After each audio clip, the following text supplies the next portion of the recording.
Hey, lad. Hey, what's going on on the background here? Yeah, we can fix it. Let's fix it. Fix it. Never mind.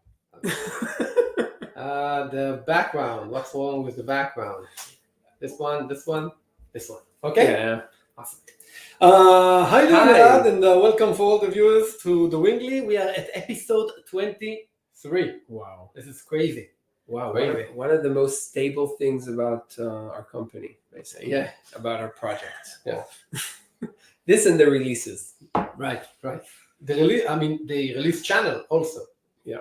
Right. It's a dog food app, Yeah. dog fooding app that Chris created and Yeah. basically didn't touch since he deployed it once and it's just working. Yeah. The first Wing production application that's like still live and kicking.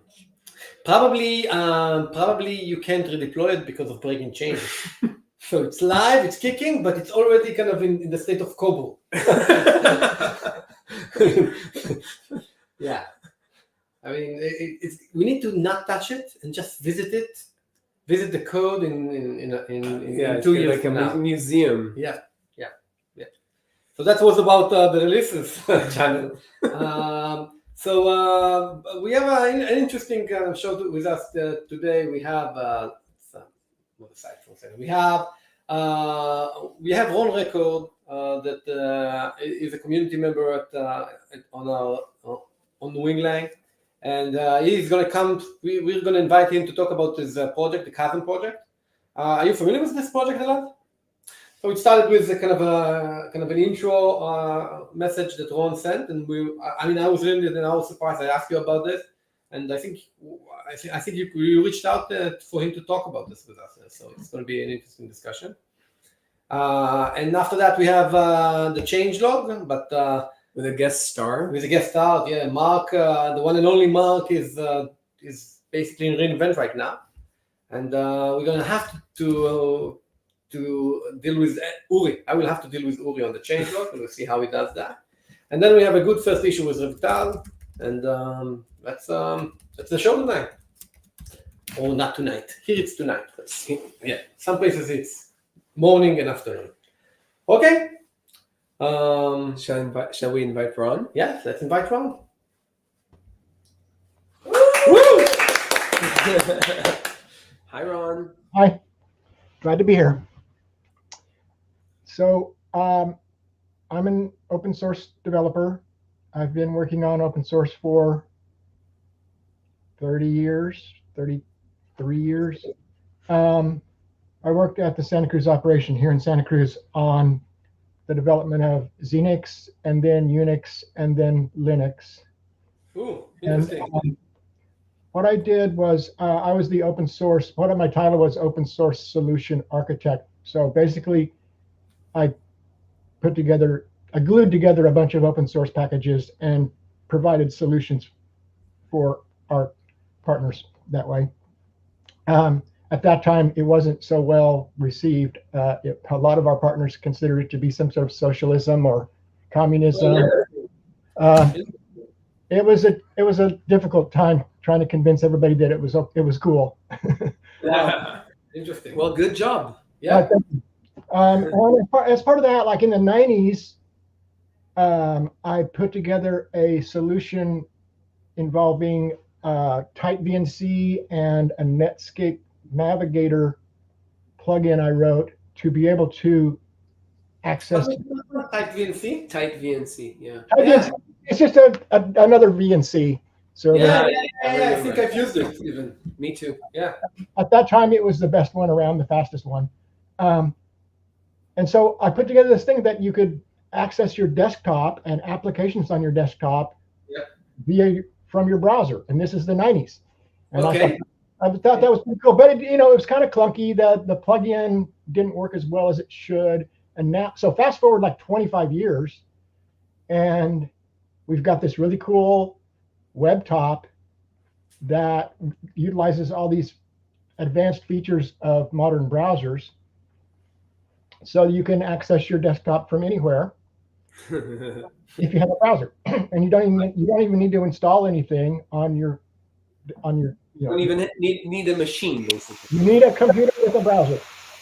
Yeah. And So I'm going to show you that. It's called Chasm Workspaces, and let me just share my. Do you guys want to know anything more about me? Like, Yeah, what was the first open source Yeah, project? good question. I want to ask the same thing. the first open source project? Gosh, I think most people consider that Stallman's GNU project in the 80s. No, I mean the first one that you worked on. You worked on, yeah. I did a bunch of, at the time in the 80s, I was a PhD student at the University of California in Santa Cruz here, and I was working on chaos theory. I was studying chaos theory. And so I built a open source laboratory to explore dynamical systems with like a visualization thing and like all kinds of parameters you could tweak. And so that I published, and that's what I got. That was my PhD thesis, was a software laboratory to explore dynamical systems. And that was probably, so along with that, I wrote a bunch of sort of visual eye candy stuff, like stars and, evolving. So I just wrote a bunch of mathematical recreations. So you a lot the math I was learning and the computer software I was learning, I put those together and I made up what I call the MathRec package.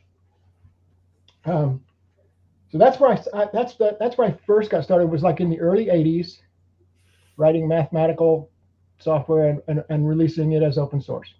Which is kind of like in parallel with how open source started, right? Like coming from the universities, from basically publishing, same way as you publish articles and theses, as you publish, open source projects. That was kind of like. So at that time, we were using Usenet news groups to share our software. We also shared on academic networks, and some like there was a bunch of open source happening in government as well. Like NASA would share a lot of what they were developing. But then later in the 80s, with the Free Software Foundation and the GNU project, and then in the 90s with Linux, it just exploded. Yeah. So I was lucky to be in on sort of the ground breaking on that, and kind of made my own job at SCO as open source architect. And Nice. I produced a bunch of CDs called Skunkware that we bundled this Skunkware with every operating system we sold. This extra CD that was Skunkware, that was a bunch of open source glued together. That's if you wanted to run Apache or you wanted to have GCC, you had to install the Skunkware CD. I vaguely recall having one, but yeah, it's if you ran an SCO operating system, even Xenix in the 80s or OpenServer in the 90s or SCO Unix later, you got Skunkware. That was basically a distribution of open source software. Right. Wow. Yeah, it was free, packaged, pre-compiled and configured and packaged for that particular operating system. So it was installable with the operating system package management. Yeah. But it was unsupported and fun. So yeah, that's how I got started in open source, and my job now is it's still gluing open source together. Interesting.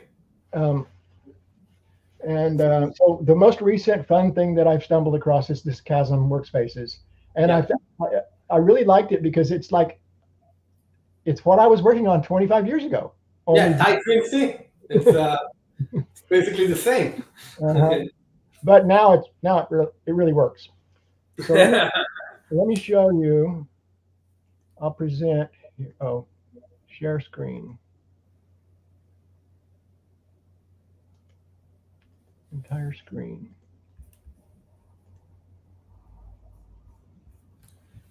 Okay, so this is us. can you all see this Chasm Workspaces? Yeah. Can you take the screen kind of full screen, the browser? Yeah.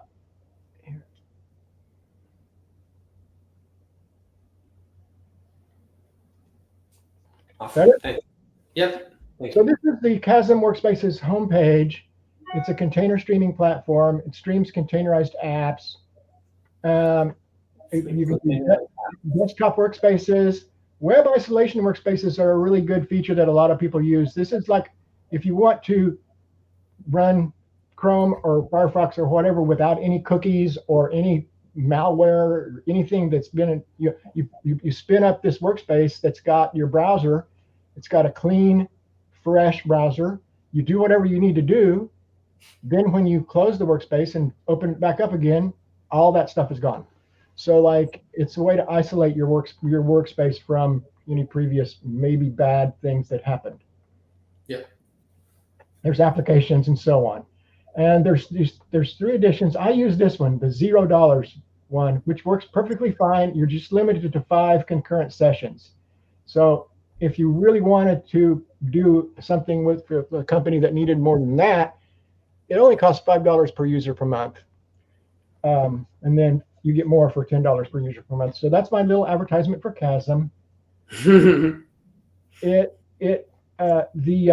very well documented. So the documentation is pretty good. I'm running the single server installation. You can install multiple servers, and you probably would want to install multiple servers if you had more than 5 users.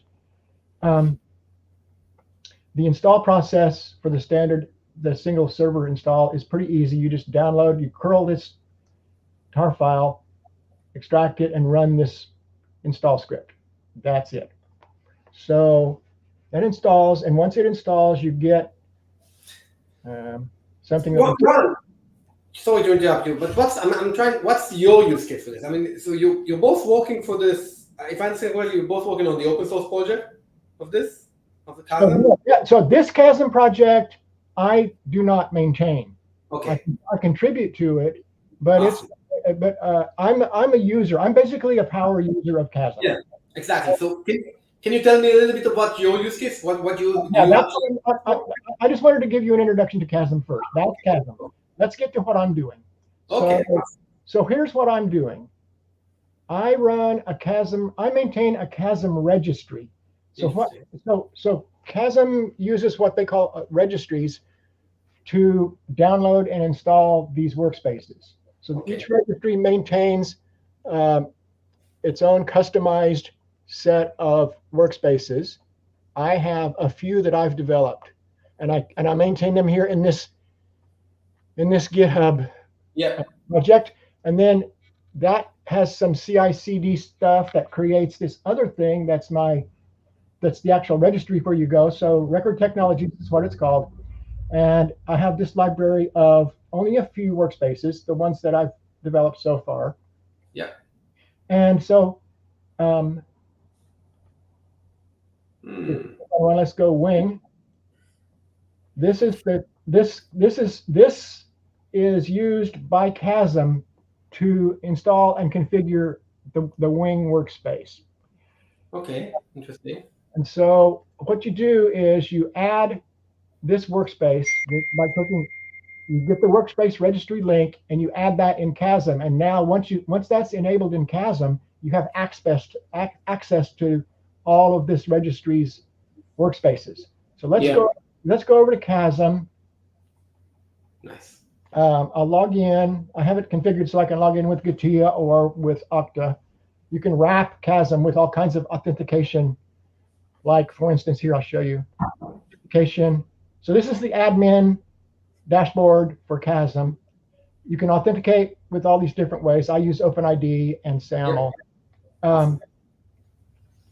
And you can, manage all your users and your infrastructure. I've configured several servers.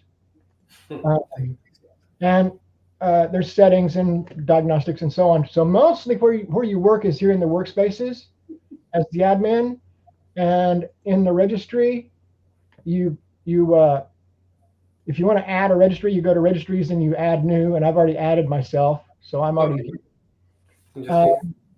and it shows you the available workspaces, installed workspaces, and so on. Once you, if you want to install a workspace, you can just click on it and click install. Once it's installed, you can then configure it. Like if I go down here, let me show you the Wing. Okay. The Wing workspace is installed, Yeah. and you can configure it with this interface. Nice. You can give it a name, you can give it a description, you can give it a thumbnail, you tell it where to get the Docker image.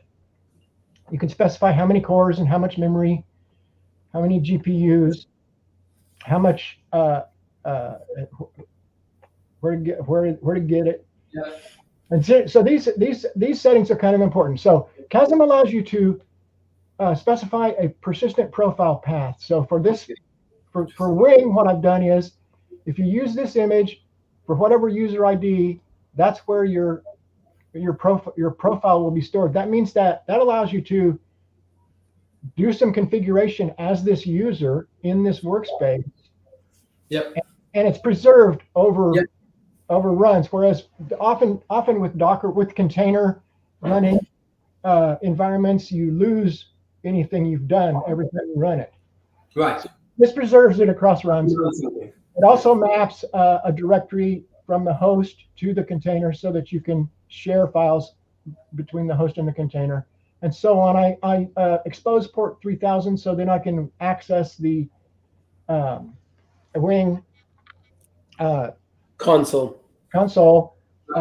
from inside the container or from outside the container, and so on. So then once it's configured, then you can go here to workspaces. This is what a user would see. I have the admin panel dashboard because I'm an admin, but normally you wouldn't see that. You would just see this workspaces. And here's the workspaces that I've currently got configured, Wing being one of them. And it spins up the container, and here we are. I'm logged in. So this is my custom. Now, normally, the first time you would run this, it does some initialization. So it takes like a minute or two to get everything set up. But once that's done, subsequent runs just bring it up like this. I think so what I've done here is I've added Visual Studio with the Wing extension. I've added Ranger with some Wing knowledge. I still have to work more on Ranger. Actually, that's currently what I'm kind of. What's Ranger? Ranger, I'll just show it to you. Ranger is a file manager. Okay. Okay. So Like Midnight Commander. Norton Commander. Okay. Norton. it's very much like those old ones, but it's cooler. How can it be cool? And it works. It works in 2024. With a Right. cursor. You can format the README. You can display the image. Oh, nice. Now the format. So here's what I'm working on. I need to get it to understand Wing syntax and Highlighting. Yeah, we got your copy. on. So it doesn't do a very good job. It doesn't know how to do this. I tried to tell it it's JavaScript. That didn't work. I tried to tell it. So if there's some language that's close enough to Wing that's already known by Highlighter, I'm going to try to. I need to figure that out. So anyway, if you you can then go into an editor. Right now I'm using VI. I should probably use VS Code because VS Code is way better right now than VI with respect to Wing. So we can quit out of that. I also have like this is BTOP. It's just a system monitor, so you can see if you're in trouble. And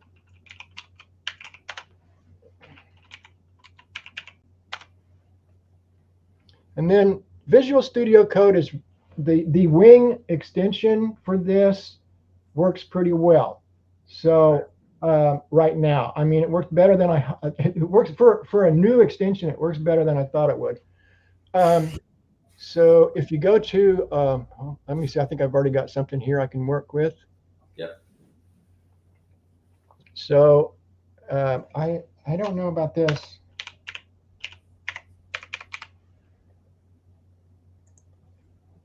No. And you can just run the console like that. Pretty fast. Yeah. And so where is this running? This is running on. Okay. There's a server in a data center in Texas somewhere that's running this.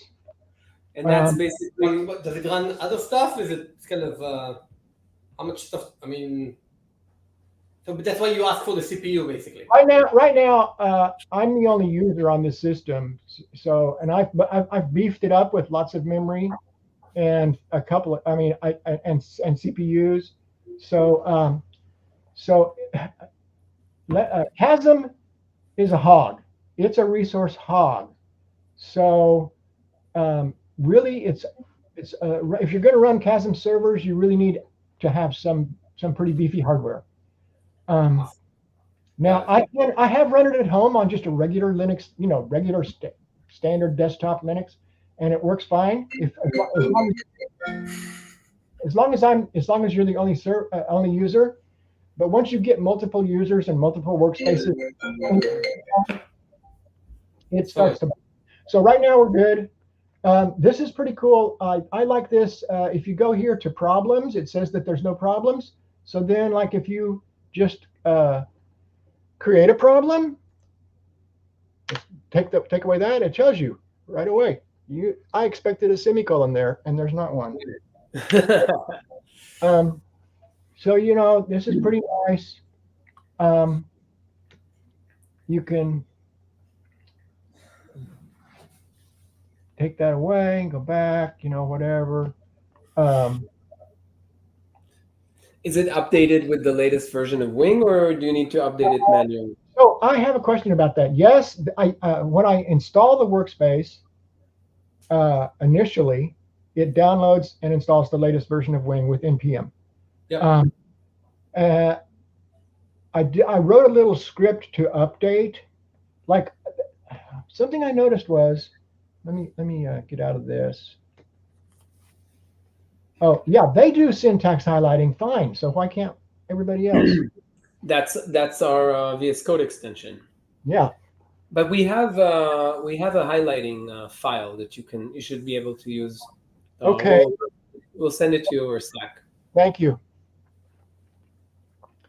So I have a terminal session I've set up with Kitty, with the examples directory, Ranger, btop, and just home. And if I go to the examples here,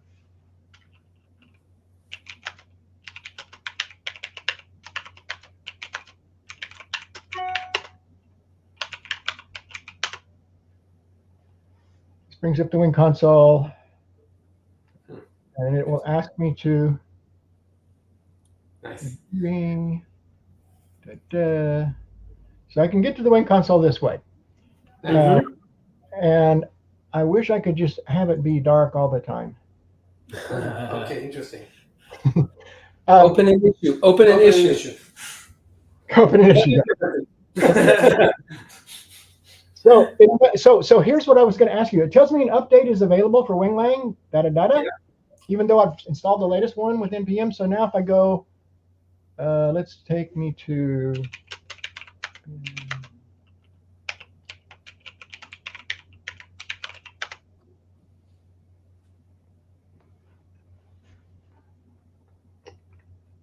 And this might work because I recently made some fixes to it.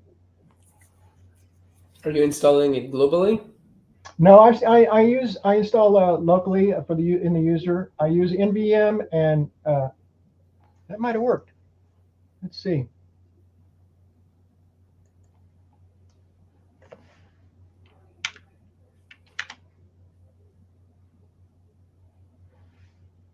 Yep, it worked. It worked. Cool. 51. Yep. Bug fix. You can also do wing dash version if you want to see the version. Just to get the version. Yeah. Okay, so I fixed it. Never mind. Awesome. So, what do you think about wing? Well, it's too early for me to make a good assessment because mostly what I've done so far is outside of Wing. I like building these wrappers and user interfaces and integrating with Chasm and integrating with the desktop. And so for the actual, but I really am not a good Wing programmer yet. So I've just studied the examples. So it's too early for me to say, but I really love the concept and the approach, the usability, the interfaces. So I'm optimistic, but it's too early for me to judge. Okay, fair enough. Yep. It is early in the project, so definitely would love to hear what you think in the future if you get a chance to build stuff with it. Yeah, I will definitely give you feedback. I plan to continue to be involved in the community and to involve as much as possible. My biggest problem is that I'm employed, so yeah, you have a day job. Yeah, I would like nothing better than just work on Chasm and Wing or whatever fun thing I can find all the time. Yep, makes a lot of sense. I don't know what else I can show you here. I think that's pretty much it. BTOP. I've done some examination with BTOP and the Wing, even with the console running in VS Code, and Okay. Loaded up. Everything still stays within good range here in BTOP. Oh, exactly. Awesome. We're not stressing. Yeah, when I saw that you have a tab of BTOP, I was concerned. I was so he's checking us all the time. I mean, what's going on? No, it's good. It's good. It's actually good. Great. It's good to hear. Yeah. Okay, Ron. I think first of all, this was very, very interesting discussion. I mean, I was brought up on Linux and kind of to hear the stories, kind of open source. I was basically born.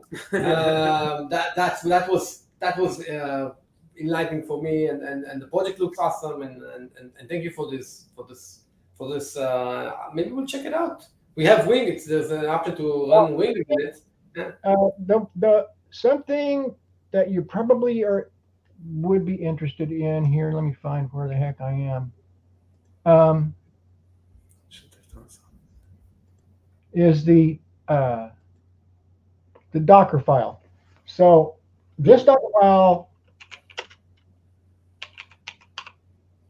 is for Chasm. So this is pretty Chasm specific, and it also installs a whole bunch of desktop applications and stuff, Nextcloud, all that, game utilities, Jesus.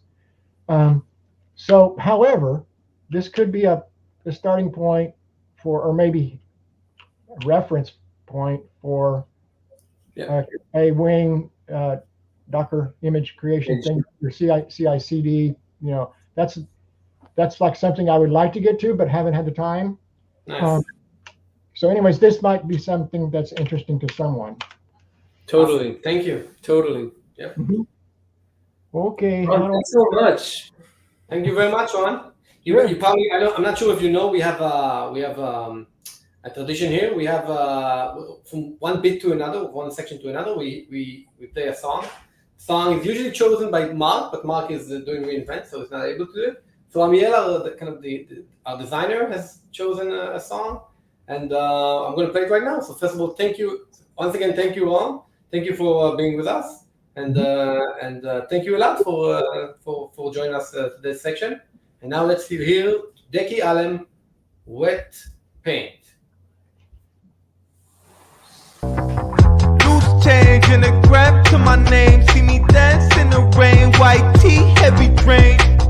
Gain more than I've lost. See it with my eyes crossed. Pants tied, tricky knots. Still puff out the bullshit. My prestigious, who's the genius on the block? Still smiling when the cameras ain't watching. Picture perfect, see the creases at the top. Bless those that don't live it up. You won't catch me. Thomas. Okay, so our next guest is Uri. Uri kind of was a regular during the beginning of the show, but he's left ship. But we're having him anyhow, kind of trying to grab Mark's position. About as you can notice, he's making technical errors. But he'll be joining us in a second. So Uri, let's add you to the screen. Why aren't you? Okay, here you are. Here I am. Hello, hello. Hello. How you doing, man? Pretty good. How are you? I'm good. Did you check out the discussion with Juan? Yeah, I saw part of it. This guy's good. Wow, this guy is Yeah. it was crazy. It was crazy hearing about the projects. I mean, the technology that was used. We take so much for granted. We take Git for granted. Git that runs on the internet for granted. That's you have to send a software on CDs. That's an open source software. So that's crazy. An interesting project, the Kazan. But we have you right now, and you're here to basically trying to take the throne of Mark the DJ, right? I couldn't, even if I tried hard. That's for sure. I saw actually the last changelog as preparation for this big role. Yeah. And I felt like the thing that we were missing is definitely another non-native English speaker. I felt like that was hardly needed. So that's why I was willing to step forward and take Mark's place. But by no means, I mean, you'll see it very soon. Nothing is like the original, and it's essentially just a copy. Right. So cheap copy. And so that cheap copy comes with something you're going to share, right? So can you please? Well, man, you're too eager. No, I want to see something being shared, man. It's the North fake. We're still in the changelog, okay? So yeah, as you can see from the first slide, and I'm not going to comment about it afterwards, but you can see it's different. We don't have the moving things around and all these bells and whistles. I still want to say, same as Mark, thank you so much to all the contributors. We had 15 contributors, 48. Oh, I think we're using not the latest. Oh, but yeah. Okay. I'll use the latest. Let's use the latest. Maybe it's better to use the latest. There's more contribution. I always try to use the latest when I can. By the way, are you counting? Are you counting wing libs as well, or just wing? Oh, well, of course I'm counting wing libs. Okay. And when did you start? But actually, I'm not sure. Yeah, that makes sense. Yeah. Because there's been a lot of contributions from WingLib. Okay, so these numbers are completely off, but that's what you can expect from a cheap copy. So no, I think he's doing the same mistake. Maybe he's not going to watch the show. He's watching. I've seen him. Okay, you've seen him. Okay. Yeah. Anyway, so we had a bunch of contributors, amazing people that have done some amazing stuff, and let's get right to it. Awesome. Right? Great. Let's see it. Okay. So the first thing we'll show, I'm not gonna break that tradition. First guy is our beloved Chris. Yep. And Chris was not, was on vacation, but still he was able to accomplish this great addition. Essentially, Bring UI is another package that allows you to create custom UI. Now, it's important to say that at this point, Chris just created the API, and later on we'll allow to consume so people can actually see those buttons. But currently it's still available through the simulator. Interesting. So what we can see here is pretty straightforward code that simply adds a button, adds the field, and allows and defines the interaction and what happens when you invoke, click the button, or what you want to see on the field. Interesting. This is basically. I wonder about the name. Yeah, I mean UI sounds Sounds super, super important. I mean, just 2 characters. I'm wondering if this is the right name for this. But it's going to be interesting. We've been notorious for changing names, so expect a name change. Yeah. Okay. We love our breaking changes. Yeah. Yeah. So the second thing comes from Elad, and Nice. that was desired for quite some time. That's the singleton pattern. I'm assuming we'll create some sugar for that, but for now, this is the pattern to go, and you can see the link at the top that shows you the documentation that Elad added for that. So essentially, if you want to create just one instance of a resource, that's the way to do it. Yeah, so I see that basically, I mean, that kind of walks through the node and asks, okay, it goes to an off function, static function of the node, gives it the scope and asks for the root node, basically. Got it, I see. And the use case for this is, we've seen 2 use cases for this right now that I know of. One of them, I think, in the checks Resource, that the library, Elad is basically putting different checks, is storing them on the same bucket. So he wants to have a kind of a global bucket for this thing. And the other one is, I think I've seen it when people are adding providers, kind of Terraform provider. I think that's another use case that I've seen. So that's what I've seen. I'm wondering if people are seeing other use cases. That's going to be interesting. Sure. Yeah. Yeah. Basically, anything you want to share Yeah. with multiple resources. Yeah. I think Chris used it also for PostgreSQL for sharing the project with multiple DBs, but I'm not entirely sure. Interesting. Okay. Awesome. Next we got the one and only Marchio. Yeah. So Marchio, every time he adds something that is super cool and great and is super focused on the CDK angle, making life easier for that great part of our community. And what he added here is essentially a way to cast a Wing cloud bucket or any cloud resource into its counterpart, AWS counterpart. So you can get some properties from there. Here in this example, you can see that we get the bucket ARN. Yeah. And he modeled that as an optional. So uses our syntax of E flat. I think we discussed it before in Wingly. Yeah. And it's pretty straightforward, but a great, valuable asset. Interesting. So this basically makes sure that the return from that function is an AWS bucket. Is that interesting? Okay, that's a nice. Do you know if it fails to cast, does it return? It returns nil. Okay, awesome. That's Great. the idea. Great. Oh, and for absent changelogger, he was able to implement something that it felt missing. Yeah. So this is a very simple piece of code that I have here, and it's just here to show you what happens when code fails in Wingland. Right. Let's assume you write something, and now it fails, obviously, because 2 plus 3 does not equal 8.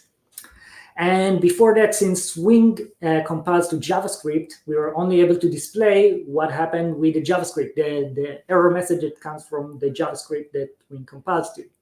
Yeah. But with more exchange, we essentially are able Nice. to show the exact location, and it's a much nicer DX. Nice. Very nice.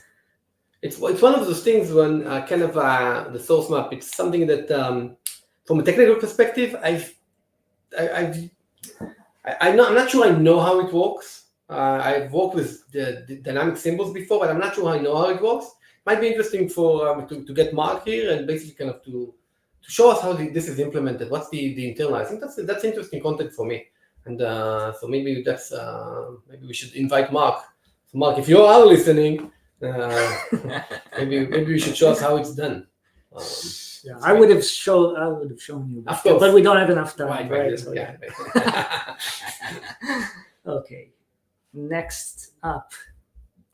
Oh, interesting. So this is one of I think we still have ahead of us 3 pull request changes that are my favorite. Nice. This is the third most The third most favorite. favorite. Yeah, Interesting. well, the third favorite. The third favorite. Yeah.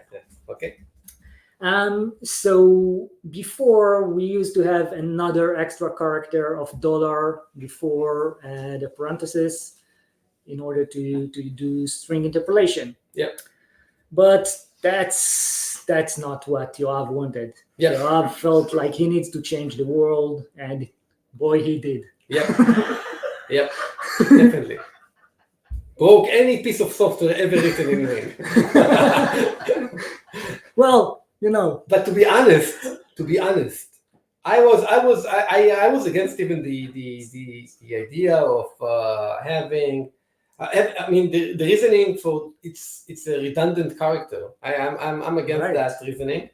So I didn't like it at first, and but actually I saw a lot of, and I were working together, and I saw him programming it, and it was nice. We don't have the syntax highlighted correctly yet, but it's still it's in the making. It's in the making. I mean, and there's something succinct about it that I like. So I'm glad we have this feature. I think it's an important feature, and I think it's here to stay. yeah. Well, think again, because the next one is my second favorite. We reverted that horrible change. We couldn't live with it. Oh, man. Yeah, that was too much. I mean, save one character. It's not that big of a change. Yep. So why did we revert it, Uwe? I didn't. You but, didn't revert it? Yeah. So I also think, contributed. yeah, I think it's not really all contributed by Yoav. I think that we have so in the team we have a rotation, a page duty rotation, and on-call rotation. Basically, that one of the most important stuff for us for the build to keep. I mean, we want our environment to be healthy for us and for contributors. So we want our build to be running. If we run our entire build process every time we merge code, it's just going to be too long, right now. Mm-hmm. I mean, because we're running tests on the cloud, we run the entire SDK, so we have a kind of a basic or a health check test that doesn't do a full end-to-end stuff. It's quite substantial. Yeah, it's quite substantial. It fails also, but from time to time, it doesn't catch all the issues. Exactly. And I think Elad Cohen was the on-call. He saw it and he reverted it, although it seems like Yoav reverted it. Well, so yeah, thank I God. gave him the credit for it, so That's that's the only thing. So thank God we got rid of it. I didn't like it at all. Oh, wait till you see the next one. So that's my favorite one, Okay, that's actually. your favorite one. And we decided, I mean, listen, how much you save when you take one character off that string interpolation. I love it. Imagine the amount of trees you save. I love it. I love it. It's, Okay. it's also the dollar sign is, I love it. Yeah, and to be honest, like in all seriousness, I mean, we'll check it out. We'll see how it works. It seems cool. It's a nice change. It's got some soul into it, and we're always trying to improve the DX for developers. So we love these kind of changes. And when someone comes with an idea like that, we are eager to try it. But Wing is a living language, and we keep changing that. So we're very eager to get feedback on how that feels like to some of our users. Yes. So we are in a way we haven't reached beta yet, right? So there's no stability right now in the language, and we want to use the fact that there's no stability right now. We want to cherish the fact that we are in this moment that we can experiment. Because after we pass that moment, we can't really experiment that easy. We will have to figure out other ways to experiment. So this is so now we're experimenting with no dollar sign. And again, as I said before, I like it. I think it's nice, and I like the fact that they have It took the initiative. Yeah. Awesome. Kudos, yeah. Yeah, I can also take the initiative, but I can implement the code, so no one will take me serious. It's okay. Okay. Yeah, another change from Yoav, and that was very much needed. So as you know, maps in Wing are the keys are strings, so that's easy to pass. But Yoav added support for passing an expression that string expression basically. So as you can see, all these different examples here. You can go as wild as you want, but as long as it compiles to a string, it returns a string. Yes. and that's a valid key for a Wing map. Yes. Maybe we should do the last example in our example. I mean, that's complex. I mean, I believe you that the one above it is complex, a complex expression. It's important. If we're gonna see, if someone's gonna think this is a good idea to create keys, maybe this is a good idea to create random keys. I don't know. Let's hope they're not doing it. Okay. It's frightening. Last but definitely not least, the console team. They've been working hard, and you'll see their work in the next few months. One of the things they added, Shai in particular, he created the React app resource representation on the Wing console. So you can see that we have the component, and we can get its website, the URL for it, and a few other properties. So that's important for getting the most out of working with Wingland resources. Nice. Awesome. You could have shown the UI. When the UI part has a React component, so you should have shown the console and the UI part. The thing, it doesn't work yet on console. The console is not capable of reading that UI yet, but it will be. I wouldn't call it a feature then. It's definitely yeah. Well, we show you work in development. Maybe it's not working at all. No, it has. API. It has. You can actually interact with it using the simulator. Oh, nice. Okay, interesting. Okay, awesome. Okay, so there's an ability to test it. Makes sense. Awesome. Exactly. Was this the last one? I think so. Yeah. Great. Thank you very much for doing this, man. It's get you back here. It's a pleasure, man. And what was your favorite one? I had 3, but yeah, the one with the dollar. The one with the dollar. Okay, awesome. The dollar sign. Uri, it was a pleasure having you here. Thank you for this interesting showdown of what happened in Winglang and not in the Wing Leads.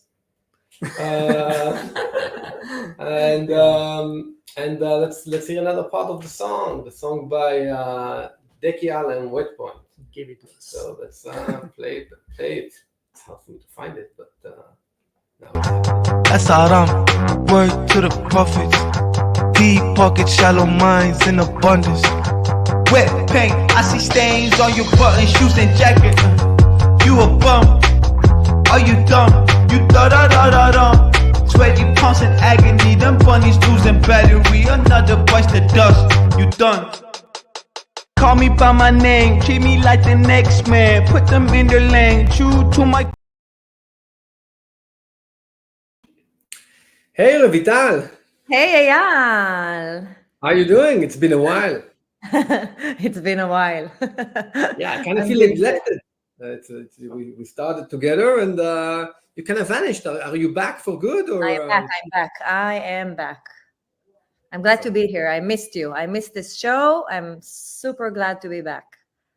So for those of you who have only been watching our last 3 shows, that Revital has been away from there. I don't know what's the right English. What's the right English word? Has been absent in them. Revital is our head of our community, all about the Winglang community. What are you gonna hear to show us, Revital? So I'm here to basically talk about good first issues. So we have decided that we're going to have a good first issues corner in the Winglish show. And every 2 weeks, I'll choose a different type of domains of good first issues that we have. Today, I have chosen 3, and I'll mention again, there are way more. There's the SDK, there is the compiler. Today, I'm talking about 3 different ones. I'll start, if you can share my screen. Oh, and before I'll start, Eyal, you should have asked me, what are good first issues for? So let me ask you a question, Revital. Yes, Eyal. What are good first issues? For. So they meant for basically, they are a very good way to start getting familiar with Wing. If I'm a new member, I want to contribute, I don't know how to start, I'm a little bit concerned. So we have a lot of issues. Some of them are labeled with the good first issue label. And it means that I want to get started with Wing, and this is the simplest way to get started with Wing. I don't need to have a lot of expertise in Wing, in coding. I can pick up one of those issues and I can just jump in and contribute to this amazing project. Awesome. So it's basically kind of easy getting started. It's classic open source kind of label on issues, easy getting started stuff. And of course we are here to support, right? And Definitely. And how do you even get to those good first issues? So you go to our GitHub I'll share your repository. screen. Okay. Yes. Okay. You can filter out by label. You see here that I have this specific label, and then you'll get a lot of issues with this label.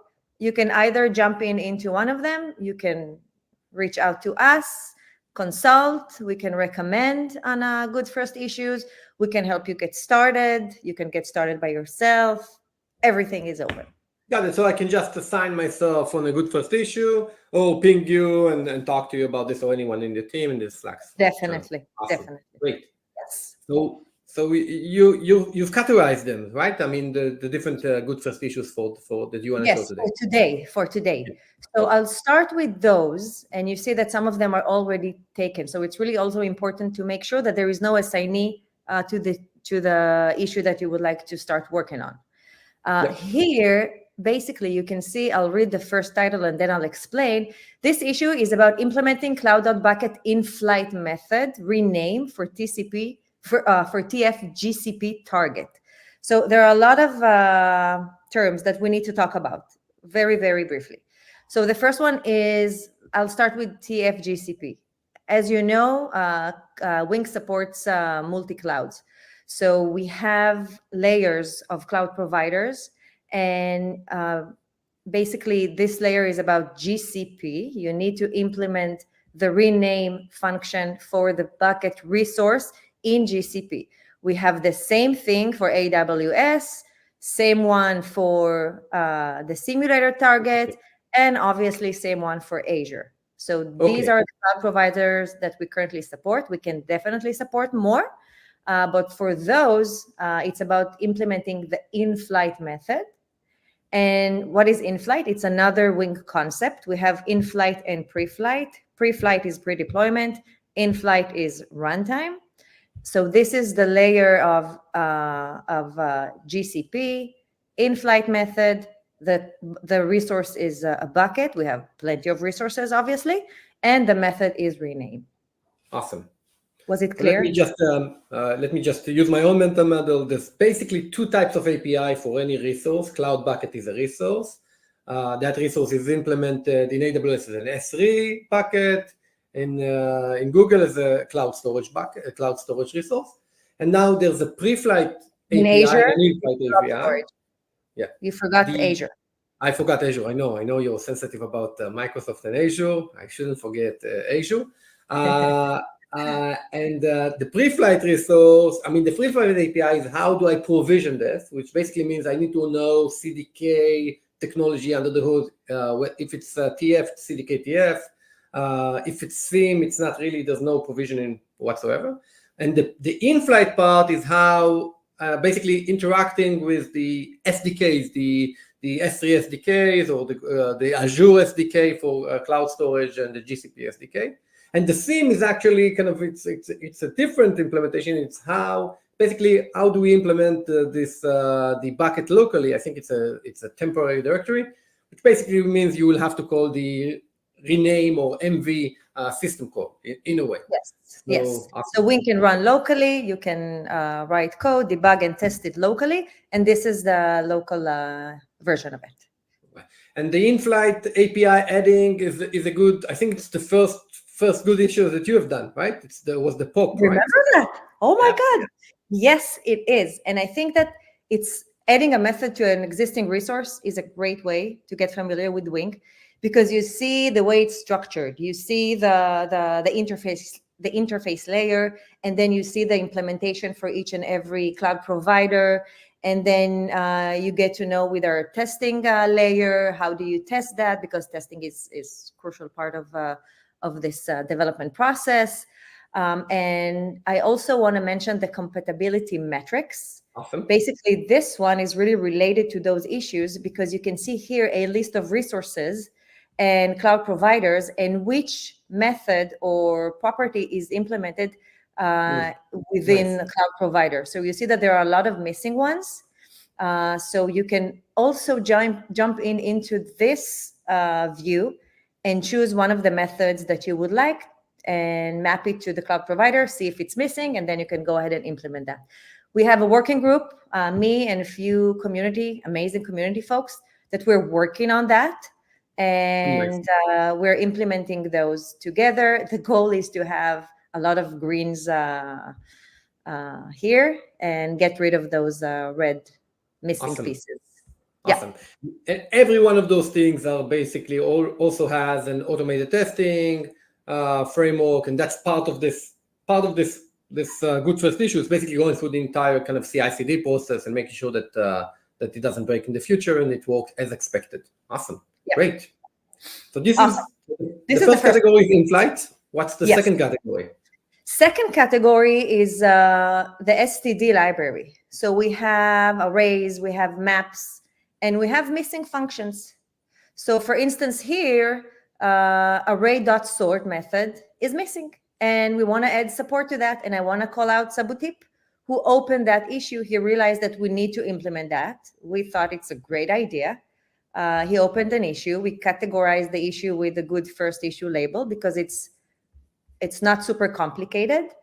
And basically that's it. Same goes for map. Dot entries is missing. We want to be able to go to iterate over the maps items through entries. And this one was opened by Uri. And that's basically just writing some methods to the STD data structures library. Yep, makes a lot of sense. You would probably need either Wing to write that logic either in Wing or in TypeScript. That's basically the technology you would have to understand. And the automatic bridging that we have between Wing and TypeScript, there's some macro definition, and the testing, again, the testing framework, the CI/CD, all that. That's super interesting. And I think in a way there's something fun about those things because you're basically creating the building blocks of the language and map entries, something that will be used by a lot of people in the future. And actually being used already. It's interesting. Yes. It's really the basis of the language. Those pieces. So Insight was more about the SDK kind of part, and this is about the standard library of the language, not the compiler stuff, because that's probably not a good first issue, but the kind of the standard library. Awesome. And you had the third thing, right? Yes, the third one is basically bugs. We have bugs. Some of them, a little bit. And some of them are tagged with a good first issue. This one, for instance, is about the mute array.push. We're not able to push more than one element. Got it. It's pretty crucial to do that in a single call. So we need to fix that. Nice. And you can see here, this is what Shai tried, and this is what he's expecting to basically happen when you call push. And it's all about fixing this bug. Awesome. Makes a lot of sense. So basically, we want push to be a validiotic, multiple arguments, to be able to push multiple arguments. Yes, this in is one another call. capability or a bug that is missing from the system. So Yes. these are the three categories. Yes. Do you want to mention our help wanted issues as well? Yes, I do. So as I mentioned, good first issues are a great way to get started with Wing. However, we do have help wanted issues as well. Those require a little bit more expertise and probably support from us. They will probably take a little bit more time. You need to deep dive into that specific area. You mentioned compiler. So if you want to fix something in a compiler, you need to deep dive within the compiler domain. Right. And we are definitely here to help. So in our Slack channel, I'm publishing once a week or twice a week or once every 2 weeks, good first issues as well as help wanted issues. So if you're interested and you would like to start working on those or any one of the list, feel free to reach out. Yeah, we're here to help, but we're also looking for help. If you are familiar with Raft, and if you're familiar with the three-seater, and you have familiarity with compilers, we need experts. So Yes. Yep. Yep. Awesome. Great. Yes. Anything so else, Avital? no, that's it for today. Thank you very much. It was fun, Thank and you, I'll see yeah, you in it 2 weeks. Don't Oh, yes. disappear on me again. Okay. I won't. Bye, Avital. Thank you. Okay, so we reached the end of the show. Thank you, Ron. Thank you, Uri. Thanks a lot, and thanks, Avital. And thank you for watching. And I'll see you in 2 weeks on the Wingly. And again, an awkward moment of me looking for playing the song, and then interrupt. Me, myself, and I do as I please. You can suck my dick and die. Sporty and spicy, I'm gorgeous. My ego is there, what's enormous? You ain't really wholesome, you a wholesome. It's something in the air, like we back in 01. You won't catch me spin the wheel for profit.